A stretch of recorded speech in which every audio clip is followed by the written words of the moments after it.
Du 1er au 24 décembre, c'est déjà Noël avec Puissance Télévisions. Participez chaque jour à notre calendrier de l'Avent et tentez de remporter de nombreux lots grâce à nos partenaires locaux.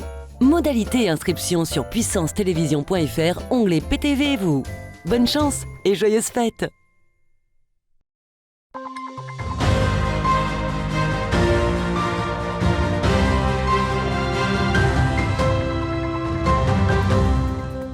Bonsoir à toutes et à tous, lundi 4 décembre, bienvenue dans le 15 Info, voici les titres de l'actualité. Les fêtes de fin d'année approchent à grands pas, la Cité Bragarde a lancé ses illuminations en ce lundi, retour en images dès le début de cette édition. Toujours en cette période, le sapin traditionnel s'installe dans les foyers, malgré l'inflation qui perdure en cette période de fête. Le début de vente de sapins sont présentes, mais un peu timides, vous le verrez. Un journal décidément festif puisque nous nous menons du côté de Vitry-le-François où une trentaine de personnes ont participé à la 8e édition d'un atelier culinaire consacré aux fêtes de fin d'année. Et voici pour les titres. Les fêtes de fin d'année approchent donc à grands pas et pour attendre comme il se doit ces festivités, la Cité Bragarde propose diverses animations jusqu'au 31 décembre prochain. Ces festivités ont débuté ce samedi en présence de Saint-Nicolas et pour le lancement des illuminations. Retour en image avec Manon de Fontis.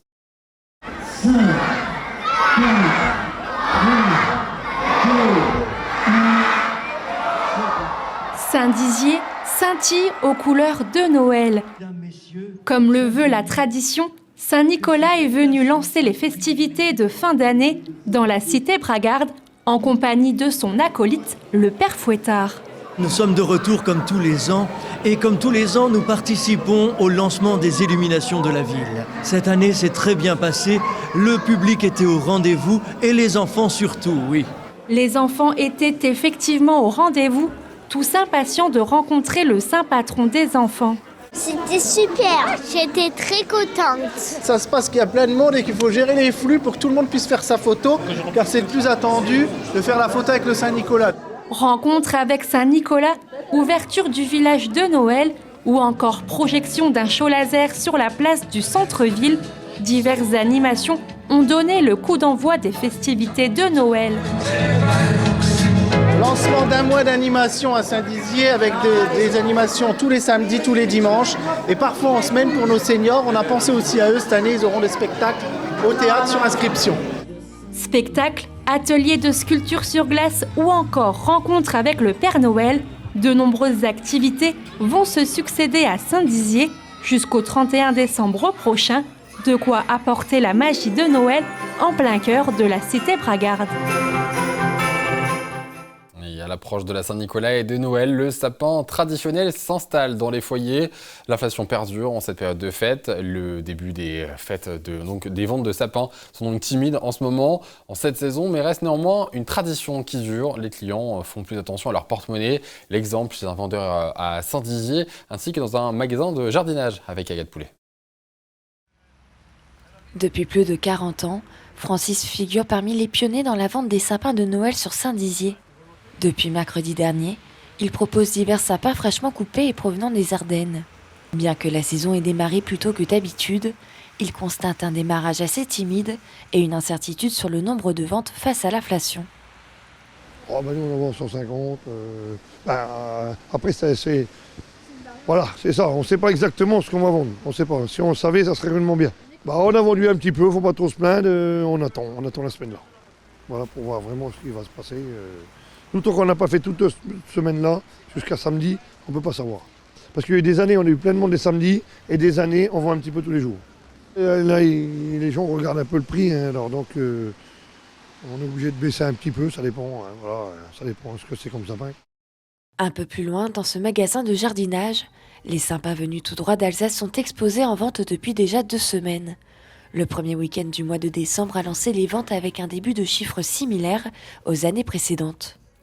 En ce début de période, c'est kiff, j'ai envie de dire, avec l'année dernière. Les gens sont un peu plus sur la retenue, sont vraiment dans du repérage. Là, depuis 2 semaines, il y a dû avoir une bonne quarantaine de sapins qui sont sortis quand même. Et puis ça va aller crescendo. En plus, on distingue deux grands types de sapins, ceux qui gardent leurs aiguilles et l'épicéa qui lui perd ses aiguilles. Donc il va y avoir des personnes qui vont venir plutôt vers le milieu du mois pour prendre l'épicéa très traditionnel. Pour sa 3e année en tant que responsable de la vente des sapins, Jason remarque aussi une prudence chez les clients par un achat réfléchi et économique. Oui, je le vois. Des gens qui aimeraient avoir un gros sapin en voyant le prix, qui n'est pas excessif, mais du coup, à rajouter dans les charges quotidiennes, ils se dirigent vers un sapin un peu plus petit, à des prix un peu plus bas. L'objectif de ce magasin est de vendre 250 sapins durant la saison. Que ce soit chez un indépendant ou dans une grande surface, les prix varient de 15 à 70 € selon la variété et la taille du sapin. Après avoir sélectionné le sapin idéal, il ne reste plus qu'à le décorer.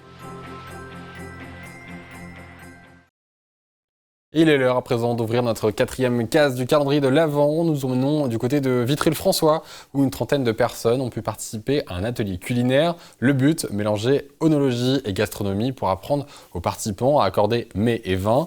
Un reportage de Clémentine Coppola et Nicolas Fontaine. Tout comme les plats festifs, le vin est un incontournable des tables de fin d'année. Et pour épater nos convives, il faut savoir le proposer au bon moment du repas. Organisé par la ville de Vitry-le-François, cet atelier culinaire accessible à tous n'est pas vraiment comme les autres. Ici, on ne cuisine pas, mais on accorde des mets et des vins pour préparer son repas du réveillon. Justement, là, vous en avez 3 différents. Donc, on va avoir un vin plutôt sec, mais du Rhône. Donc, on a quand même du Soleil. Donc, c'est un chardonnay qui va être quand même assez riche. Coralie présente ce samedi 3 types de vins, des moelleux, des vins blancs secs et des rouges. Elle donne également des conseils autour de la cuisine et des informations concernant les domaines présentés. Alors pour les fêtes de fin d'année, après souvent c'est des grandes appellations, donc on privilégie toujours les vins de Bourgogne, les vins de Bordeaux, mais il y a aussi plein d'autres appellations intéressantes à découvrir, donc c'est aussi l'idée aujourd'hui de faire découvrir plein de choses à des bons rapports qualité-prix, et pas toujours des grands vins à des prix exorbitants. Pour accompagner, un chef traiteur a préparé différents plats traditionnels, saumon fumé maison, pâté en croûte au foie gras et à la pistache, ou encore marmite de Saint-Jacques et de foie gras avec un bouillon de pot-au-feu. Pour lui, le but de cet atelier, faire découvrir les meilleurs mélanges de saveurs pour les fêtes. On fait tous les ans ce genre de manifestation pour justement faire découvrir aux gens les vins qu'ils vont déguster, qui peuvent déguster pendant les fêtes. Tous les ans, l'œnologue change les vins et moi tous les ans je change les mets par rapport à ce qu'on met en élaboration dans la cuisine pour les fêtes de fin d'année. Pour cette 8e édition, une trentaine de gourmands étaient présents. Certains sont des habitués et d'autres découvrent, et tous sont unanimes quant à la qualité de cet atelier culinaire. Parfait, enfin, le champagne pétille en bouche, enfin, les bulles explosent, je trouve que c'est vraiment agréable. Et le saumon tout en douceur. J'y étais allé l'année dernière avec les variations autour de la truffe. Et donc quand j'ai vu la qualité de ce qu'on nous proposait, je suis revenu sans ménagement cette année. Réaliser de A à Z le saumon, je ne crois pas.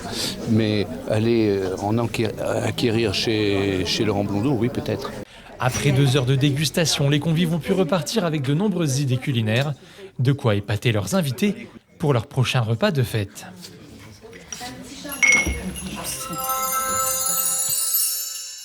Et voilà, c'est la fin de cette édition. Dans un instant, les prévisions météo de demain. Restez avec nous, l'info continue sur puissancetélévision.fr.